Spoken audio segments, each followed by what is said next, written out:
Representantes del régimen de Maduro y del gobierno interino de Guaidó han retomado las negociaciones para encontrar o intentar encontrar una salida pacífica a la crisis política y humanitaria que padece Venezuela. Las partes regresan a Barbados para dialogar con Noruega como facilitador. En esta segunda ronda de conversaciones, la delegación de Guaidó buscará a toda costa la celebración de elecciones presidenciales con observadores internacionales y un nuevo colegio electoral. Mientras, el chavismo ha asegurado que solo dará el visto bueno a nuevas elecciones parlamentarias.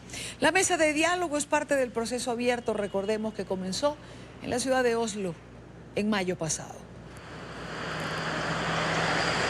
En esta parte del programa nos acompaña María Corina Machado, coordinadora nacional de 20 Venezuela. María Corina, bienvenida, buena tarde, gracias por acompañarnos. Gracias a ustedes, como siempre. El diario El Nacional ha publicado la información en relación a un punto que se ha venido discutiendo en la mesa de diálogo. Dice que Nicolás Maduro estaría contemplando aceptar la realización de elecciones el próximo año, siempre y cuando las sanciones que se ha aplicado a individualidades o al país fuesen levantadas. ¿Qué opinas en relación a esto? ¿Deben ser levantadas las sanciones?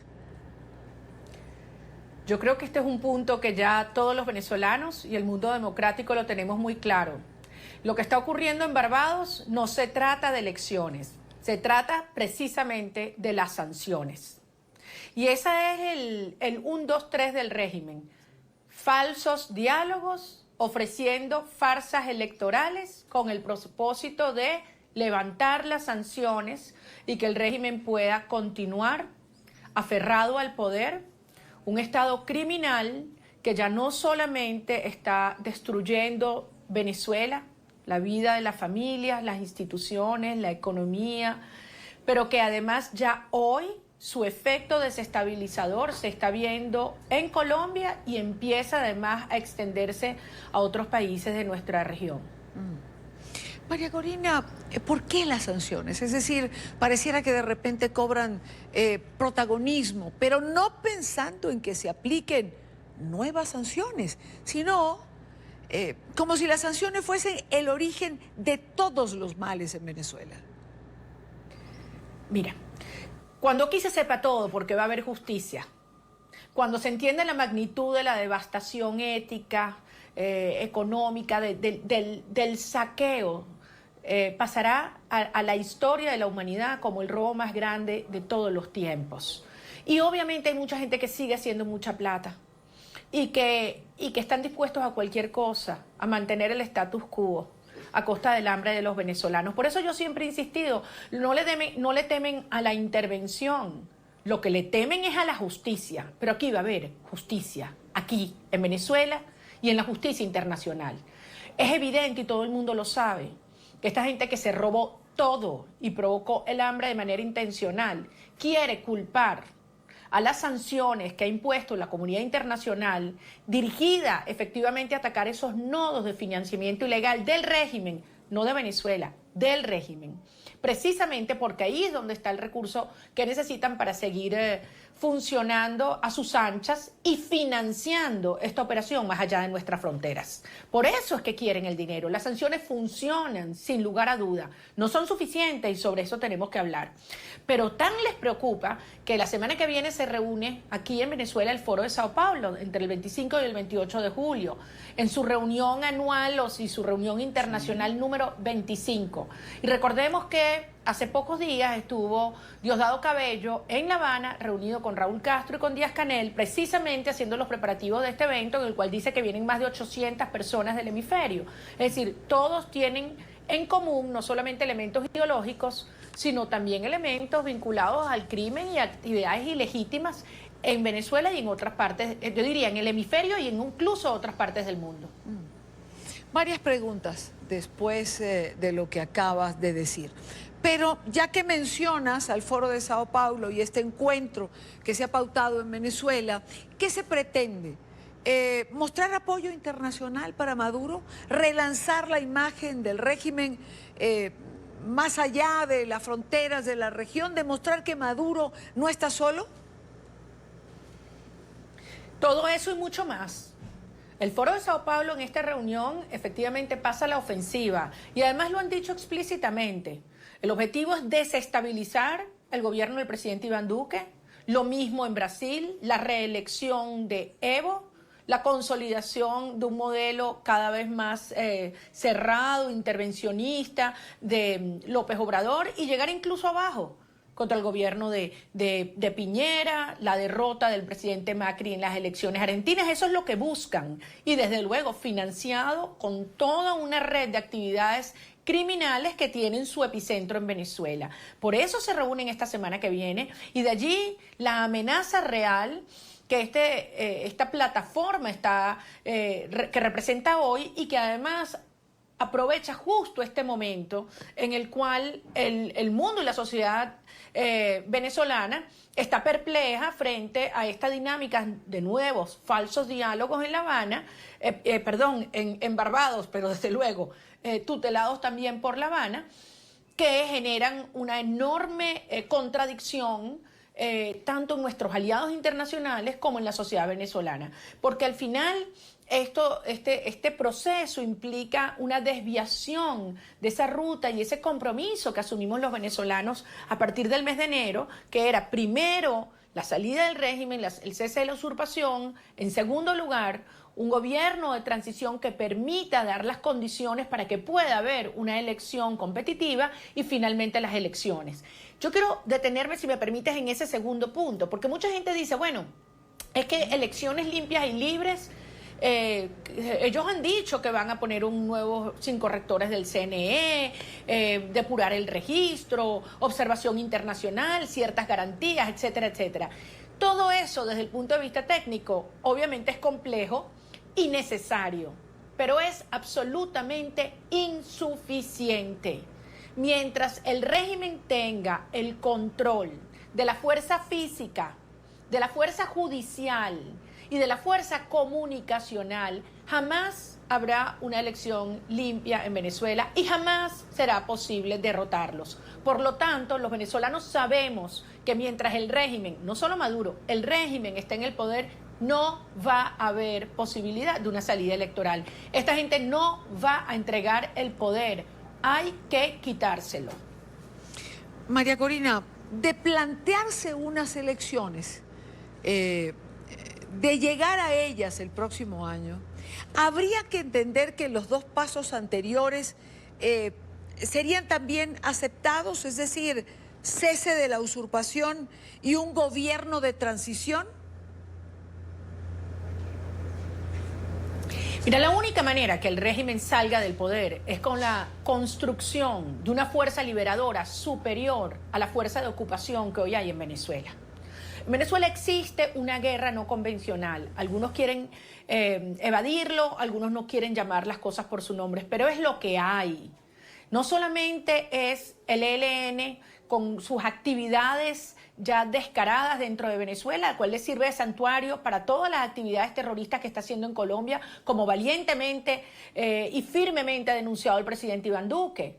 Y no es solamente las actividades de la FARC, ya vinculadas también con la extracción ilegal de oro y todos los carteles de la droga. Aquí estamos hablando de asentamientos de grupos terroristas islámicos del Hezbollah, Hamas, las mafias del contrabando de minerales y hasta de personas.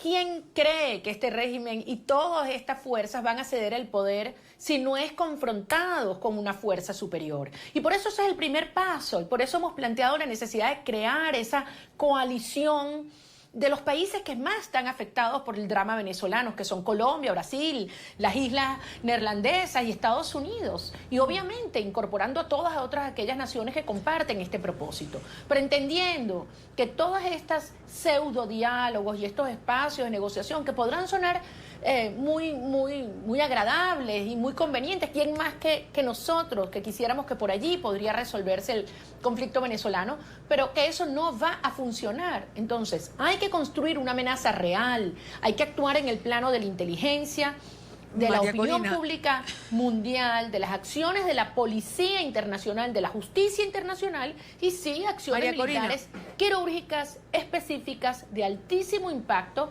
en aquellos puntos que son los nodos del poder. Ahí, entonces, María Corina. sí, ahí. Ajá, dime. Cuando hablamos de esta coalición internacional, ¿bajo qué paraguas se va a conformar? ¿Bajo qué figura se puede armar?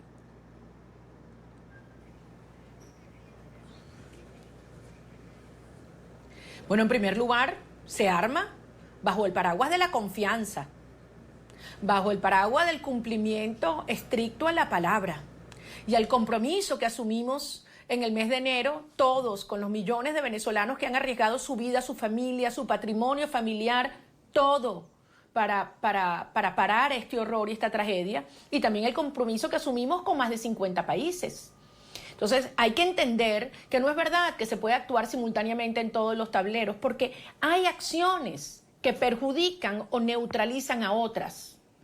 Ir y sentarse sin fuerza real, sin amenaza creíble, en Barbados, debilita la opción del 233 y del desconocimiento y la fuerza que durante estos meses hemos avanzado. Y eso es lo que hay que rectificar. Y el régimen podrá ofrecer lo que le da la gana. Podrán ofrecer villas y castillas. No van a cumplir. Son criminales. Además, ni que Maduro quisiera, porque Maduro no representa a toda la estructura criminal que hoy conforma el régimen venezolano. Es una parte, pero no es toda. Y si no tenemos ese diagnóstico claro de esos al menos 5 cogobiernos que hoy conforman el régimen venezolano, entonces seguirá ocurriendo lo que hemos visto hasta ahora, una gran movilización, una gran expectativa, seguida de una profunda decepción. Y yo te pregunto a ti, y le pregunto a los latinoamericanos, ¿cómo va a estar Colombia dentro de 6 meses si llegan 2 millones más de venezolanos desesperados? ¿Cómo va a estar Perú? ¿Cómo va a estar Chile? ¿Cómo va a estar Brasil? Venezuela no es una isla. Podrán poner restricciones migratorias a mis conciudadanos que salen desesperados y a los cuales yo no les puedo parar en la frontera, aunque quisiera, porque entiendo el horror que significa la vida hoy en nuestro país. Claro que los necesitamos aquí y los que se han ido quiero que vuelvan, pero hoy entiendo lo que está sintiendo una madre que está viendo a sus hijos morirse de hambre o cómo le asesinan a sus nietos. Entonces, frente a esto, el hemisferio tiene que entender que esta es una situación que se agrava cada día y que el momento de detenerla es ya. No se puede continuar cayendo en estas trampas que son producto de que el régimen sabe de que sí se está apretando en los nodos que son. Tiene que haber una amenaza real y por parte de la dirección política venezolana tiene que haber la iniciativa de hacerle entender a esos aliados internacionales no solo que necesitamos su ayuda, sí, porque pedir la ayuda en un momento de dificultad no es una señal de debilidad, es una señal de responsabilidad. Y la habilidad está en lograr convencer, persuadir y conseguir la ayuda en los términos y en los plazos que se necesite. Y ese es el gran desafío, la tarea que tenemos los venezolanos hoy. María Corina, yo entiendo que has tenido la oportunidad de hablar con el presidente interino, con Juan Guaidó. ¿Esto ha sido parte de la conversación? Es decir, ¿esto se lo has dicho? ¿Has hablado de la debilidad que significaba sentarse en la mesa de Barbados? La verdad es que la última vez que hablé con el presidente Juan Guaidó fue en el mes de abril. No se había conocido, al menos yo no estaba al tanto de que existían estas conversaciones de Barbados y en Noruega, que entiendo comenzaron a principios de este año. Pero sí, claro, que la última vez que conversamos en el abril le planteé con total claridad, franqueza y empatía nuestro punto de vista. Pero además se lo he enviado por escrito, ya que no ha sido posible reunirnos personalmente. Y le he enviado el mensaje con varios, digamos, interlocutores y personas que tienen el respeto mutuo y la confianza mutua. Y he sido muy clara en decirle, escuche a la gente. Yo sé que hay fuerzas muy poderosas que intentan presionarlo, que intentan detener su actuación en este momento de avance en esta ruta. Bueno, las mismas fuerzas que pretendieron que no se juramentara en función del artículo 233 en el mes de enero. Y él desechó esas fuerzas y avanzó. Yo creo que este es un momento en el cual también el país le está pidiendo que deseche esas fuerzas que quieren darle tiempo y que representan claudicar. Es decir, decirle al país, después de todo lo que hemos hecho y logrado, que nos tenemos que conformar con una farsa electoral que todos sabemos que va a representar tiempo, oxígeno y perpetuar a la tiranía, es inadmisible, y la sociedad venezolana simplemente no lo va a aceptar, como no lo deben aceptar las naciones democráticas del hemisferio, porque hay que entender que en este momento en suelo venezolano se está jugando no solo el futuro de nuestra nación, se está jugando el futuro de Colombia, de Ecuador, de Perú, de Chile, de Argentina, de Paraguay, de Uruguay, de Brasil, de México, del Caribe, de Centroamérica y también de Estados Unidos y de Canadá. María Corina, el próximo 23 de julio se reúne el Grupo de Lima. ¿Qué tendría que salir de esa reunión, más allá de los comunicados que normalmente leemos apoyando la lucha del pueblo de Venezuela o al gobierno interino?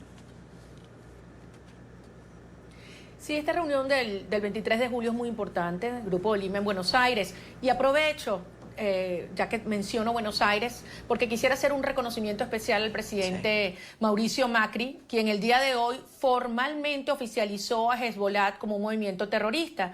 Hoy, cuando se cumplen 25 años del atentado en el AMIA, donde asesinaron 89 personas. Es el atentado terrorista islámico más grande en la historia de América Latina. Y el presidente Macri está demostrando que efectivamente el ataque hacia la región es continental y por lo tanto la defensa y la actuación también tiene que ser continental y hemisférica. Y esa es la oportunidad que ofrece el Grupo de Lima. El Grupo de Lima fue crucial el 4 de enero al ponerle un ultimátum a Maduro el 10 de enero. Y puso la barra alta y dijo, no más. A mí me dio mucho orgullo ver las naciones latinoamericanas unidas con esa firmeza, con esa claridad. Bueno, también estaba Canadá, por supuesto, diciendo, este es un conflicto que nos atañe a todos y hemos decidido dejar la retórica, el diagnóstico y pasar a la acción. Y eso es precisamente lo que conviene en este momento. Yo sé que el hecho que estas farsas de diálogos pueden inhibir a algunos países y de decir, bueno, hay que esperar a que eso concluya, a que eso se descarte antes de poder avanzar. Pero hacer eso es un grave error, es caer en la trampa del régimen cubano, de las redes criminales, y eso significa muertos para Venezuela. De modo que yo espero que el Grupo de Lima llame las cosas por su nombre, asuma que este es un conflicto eminentemente debe ser resuelto por los latinoamericanos, o digamos por los americanos en general, que la ruta está clara y es la ruta del que ellos el 4 de enero señalaron, que no vamos a aceptar más trampas, más engaños y más mecanismos de chantaje a la sociedad venezolana y a los actores internacionales. Aquí no estamos pidiendo ninguna invasión, eso es parte de la narrativa chavista y cubana. Aquí lo que estamos pidiendo es una enorme coalición que utilice la fuerza no convencional amparada en el principio de la responsabilidad de proteger y hacer lo que hay que hacer. Construir esa amenaza creíble y que el régimen entienda que esto es en serio y no puro bluff como le dicen los cubanos. Pero eso hay que hacerlo ya.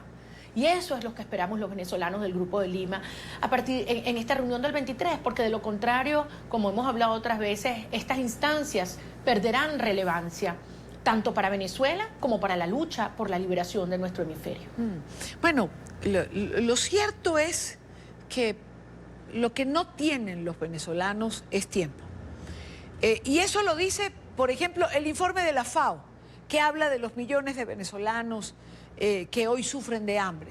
Lo dicen los informes de Cáritas de Venezuela, con sus cifras de desnutrición. O lo dice el informe de Michelle Bachelet, que retrata la violación a los derechos humanos, o el informe del Instituto Casla, o el que ha elaborado la Organización de Estados Americanos.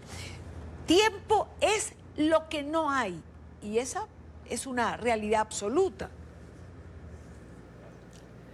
Por supuesto que no hay tiempo, pero lo que no dicen esos informes es que la responsabilidad directa e intencional del hambre es precisamente Maduro y su régimen. Esto no fue producto de políticas erradas, que le salieron las cosas mal. De manera sistemática se propusieron destruirlo todo, acabar la familia, hacer que millones de venezolanos se fueran, para doblegar, controlar y someter una nación, pero también, insisto, para expandir este proyecto criminal y destructivo a otros países del hemisferio. Los venezolanos no tenemos más tiempo, porque tiempo es muerte, pero debo decir algo, los colombianos tampoco, los mexicanos tampoco, los peruanos, los argentinos, los brasileros tampoco.